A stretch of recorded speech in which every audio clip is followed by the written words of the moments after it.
नमस्कार दोस्तों, आपका हमारे चैनल अद्भुत ज्ञान सागर पर स्वागत है। जय भोलेनाथ। आज हम पौराणिक कथा के माध्यम से जानकारी देने का प्रयास करेंगे कि सावन के महीने में भगवान शिव की पूजा क्यों की जाती है और इसका क्या महत्व है। इस संदर्भ में पहला प्रसंग शिव महापुराण से आता है, जिसका वर्णन हम अपने पिछले भाग में कर चुके हैं कि देवताओं और राक्षसों के द्वारा समुद्र मंथन किया जाता है, जिसमें कालकूट विष निकलता है और भगवान शिव उस विष को अपने कंठ में धारण कर लेते हैं और विषपान करने के कारण भगवान शिव का ताप अत्यधिक बढ़ जाता है।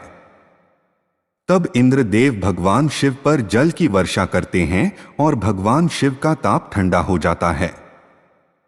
यह सावन का ही महीना होता है जब इंद्रदेव भगवान शिव पर जल वर्षाते हैं। भगवान शिव देवराज इंद्र पर अति प्रसन्न होते हैं और उन्हें आशीर्वाद देते हैं। फिर भगवान शिव देवराज इंद्र से कहते हैं कि तुमने इस सावन के महीने में मुझ पर जल वर्षा कर मुझे शीतलता प्रदान की है, सो आज से यह पावन महीना मेरे लिए अति प्रिय हो गया है। अतः जो भी भक्त इस पावन महीने में मुझे जल अर्पित करेगा उस पर मेरी अतिविशेष कृपा रहेगी। सो तभी से सावन के महीने में भगवान शिव की विशेष पूजा की जाती है। वैसे तो ज्येष्ठ और आषाढ़ के महीने में भयंकर तपिश के कारण पृथ्वी का ताप बढ़ जाता है और सभी प्रकार के जीव जंतु गर्मी बढ़ने के कारण परेशान हो जाते हैं। फिर सावन के महीने में भगवान इंद्र वर्षा करते हैं, जिससे कि धरती पर रहने वाले सभी प्रकार के प्राणियों और जीव जंतुओं को बहुत शांति मिलती है और वे प्रसन्न हो जाते हैं और भगवान इंद्र की जय जयकार करते हैं। कहते हैं कि सावन के महीने में भगवान शिव माता पार्वती के साथ विचरण करने के लिए पृथ्वी पर आते हैं और इसी समय भक्तों को भी उनकी पूजा करने का अवसर मिल जाता है। इस संदर्भ में दूसरा प्रसंग भी शिव महापुराण से ही आता है कि जब माता सती के पिता प्रजापति दक्ष ने अपनी राजधानी कनखल में एक विराट यज्ञ का आयोजन किया, लेकिन उन्होंने अपने जमाता शिव और पुत्री सती को यज्ञ में शामिल होने के लिए निमंत्रण नहीं दिया। लेकिन फिर भी माता सती भगवान शिव से अपने पिता प्रजापति दक्ष के यज्ञ में शामिल होने की जिद करती हैं और शिवजी के काफी समझाने के बाद भी सती अपने पिता के उस यज्ञ में बिना बुलाए ही चली जाती हैं। जब सती यज्ञस्थल में पहुंची तो दक्ष प्रजापति ने शिवजी की घोर निंदा की और अपमान भरे शब्द कहे। इस पर माता सती को अत्यंत दुख हुआ और उन्होंने हर जन्म में भगवान शिव को अपने पति रूप में पाने की इच्छा रखते हुए अपने आप को यज्ञ कुंड में समर्पित कर दिया और अपने प्राण त्याग दिए। इसके बाद शिवगण यज्ञ को तहस नहस कर देते हैं और भगवान शिव को प्रजापति दक्ष पर अत्यंत क्रोध आता है और वे त्रिशूल से उसका धड़ अलग कर देते हैं। उसके बाद काफी कुछ घटना घटित होती है, जिसका वर्णन हम आने वाले समय में करेंगे। फिर कुछ समय पश्चात पर्वतराज हिमालय और रानी मैना के घर माता सती का दूसरा जन्म पार्वती के रूप में होता है। पार्वती भगवान शिव की बहुत भक्त थीं और जब पार्वती युवा हुई तो उन्होंने भगवान शिव को अपने पति के रूप में पाने के लिए घोर तपस्या की। कई वर्षों की घोर तपस्या करने के बाद सावन के महीने में भगवान शिव पार्वती पर प्रसन्न होते हैं और उन्हें दर्शन देते हैं।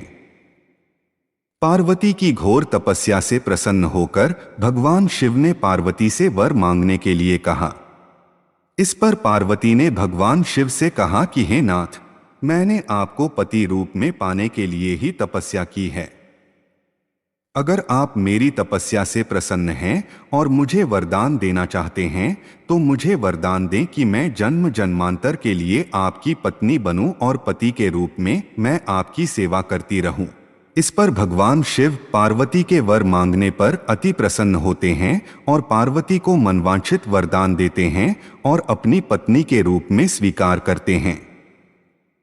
फिर भगवान शिव पार्वती से कहते हैं कि जिस प्रकार तुमने तपस्या करके सावन के महीने में मुझे प्राप्त किया, उसी प्रकार अगर कोई अविवाहित कन्या सावन के महीने में जल से अभिषेक करके चंदन और कुमकुम का लेपन लगाकर मेरा पूजन करेगी तो उसको भी मनचाहे वर की प्राप्ति होगी।